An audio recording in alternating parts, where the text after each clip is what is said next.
بسم اللہ الرحمن الرحیم۔ السلام علیکم۔ روزانہ واقعات سننے کے لیے اس چینل کو سبسکرائب کریں۔ حضور صلی اللہ علیہ وسلم کے چچا حضرت حمزہ رضی اللہ عنہ غزوہ احد میں شہید ہو گئے اور کافروں نے آپ کے کان اور ناک وغیرہ کاٹ دیے اور سینہ چیر کر کلیجہ نکالا۔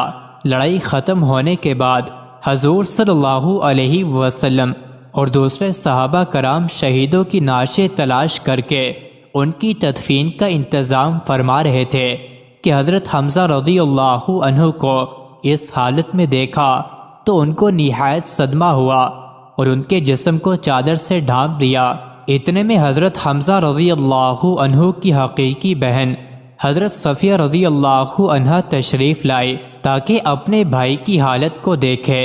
حضور صلی اللہ علیہ وسلم نے اس خیال سے کہ عورت میں ایسے ظلموں کو دیکھنے کا تحمل مشکل ہوگا، ان کے صاحبزادے حضرت زبیر رضی اللہ عنہ سے ارشاد فرمایا کہ اپنی والدہ کو دیکھنے سے منع کرو۔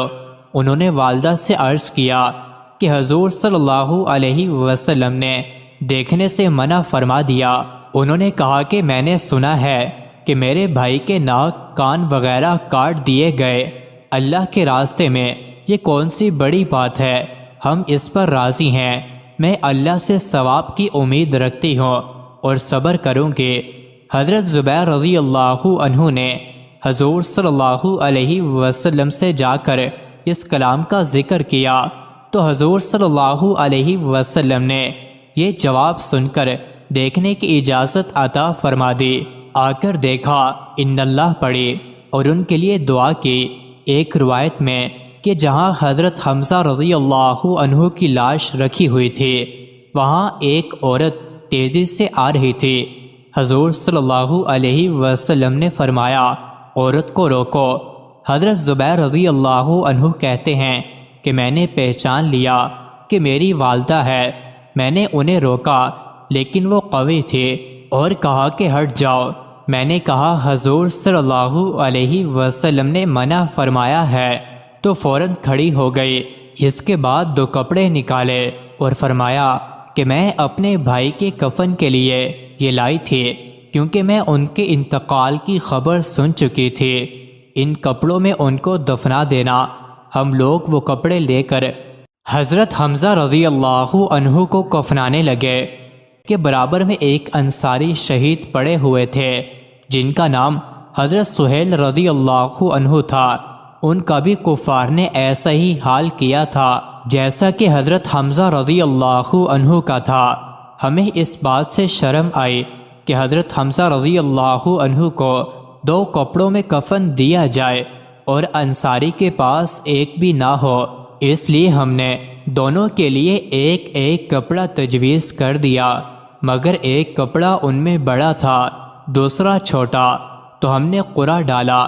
قرعے میں جو کپڑا جن کے حصے میں آ جائے وہ ان کے کفن میں لگایا جائے گا۔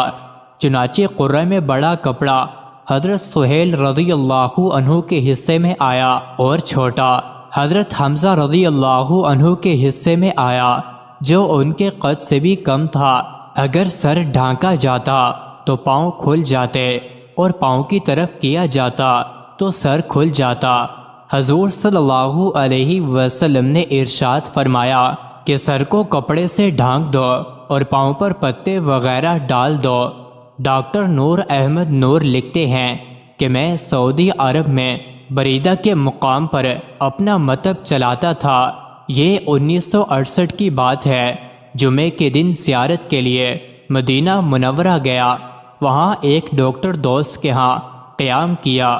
اتفاق کی بات کہ ڈاکٹر صاحب کی طبیعت اس روز خراب تھی اور مریض ان کا انتظار کر رہے تھے۔ انہوں نے مجھ سے مریضوں کو دیکھنے کی درخواست کی۔ میں مریضوں کو دیکھتا رہا۔ ایک بدو نے مجھ سے درخواست کی کہ میں اس کے ساتھ احد پہاڑ تک چلوں، وہاں ایک مریض کو دیکھنا ہے۔ میں اس کے ساتھ احد پہنچا۔ شہداء احد کے قبرستان کے قریب ہی ایک خیمے میں وہ مریض موجود تھا۔ میں نے اسے دیکھنے کے بعد نسخہ لکھ دیا۔ اس کے بعد وہ بوڑھا بدو مجھے حضرت حمزہ رضی اللہ تعالی عنہ کی قبر مبارک پر لے گیا۔ اس نے بتایا کہ آج سے تقریباً 50 سال پہلے حضرت حمزہ رضی اللہ تعالی عنہ کی قبر نیچے وادی میں تھی۔ ایک مرتبہ زبردست بارش ہوئی، اس سے حضرت حمزہ رضی اللہ تعالی عنہ کی قبر زیر آب آ گئی۔ حجاز کے حکمران شریف مکہ کو حضرت حمزہ رضی اللہ تعالی عنہ کی خواب میں زیارت ہوئی۔ حضرت حمزہ رضی اللہ تعالی عنہ نے ان سے کہا، بارش کا پانی تنگ کر رہا ہے، اس کا بندوبست کرو۔ شریف مکہ نے علماء کرام کو بلا کر ان سے مشورہ کیا۔ مشورے کے بعد قبر کو کھودا گیا۔ پانی واقعی ناش تک پہنچا ہوا تھا، چنانچہ ناش کو اونچی جگہ منتقل کرنے کا انتظام کیا گیا۔ بوڑھے بدو نے بتایا کہ قبر کھودنے والوں میں وہ بھی شامل تھا۔ کھدائی کے دوران کدال کی معمولی سی ضرب غلطی سے ناش کے ٹخنے پر جا لگی۔ سب لوگ یہ دیکھ کر حیرت زدہ ہو گئے کہ وہاں سے خون جاری ہو گیا، چنانچہ اس جگہ پر پٹی باندھی گئی۔ حضرت حمزہ رضی اللہ تعالی عنہ کے جسم کو کھولا گیا تو دیکھا جسم کے نچلے حصے پر کفن موجود تھا، زخم سے تازہ خون رس رہا تھا۔ آپ کی آنکھ نکلی ہوئی تھی، کان اور ناک کٹے ہوئے تھے اور پیٹ چاک تھا۔ وہاں موجود سب لوگوں نے حضرت حمزہ رضی اللہ تعالی عنہ کی زیارت کی اور اسی حالت میں انہیں اونچی جگہ پر دوبارہ مدفون کیا گیا۔ مزید ایسے ہی ویڈیوز کے لیے چینل کو ضرور سبسکرائب کریں۔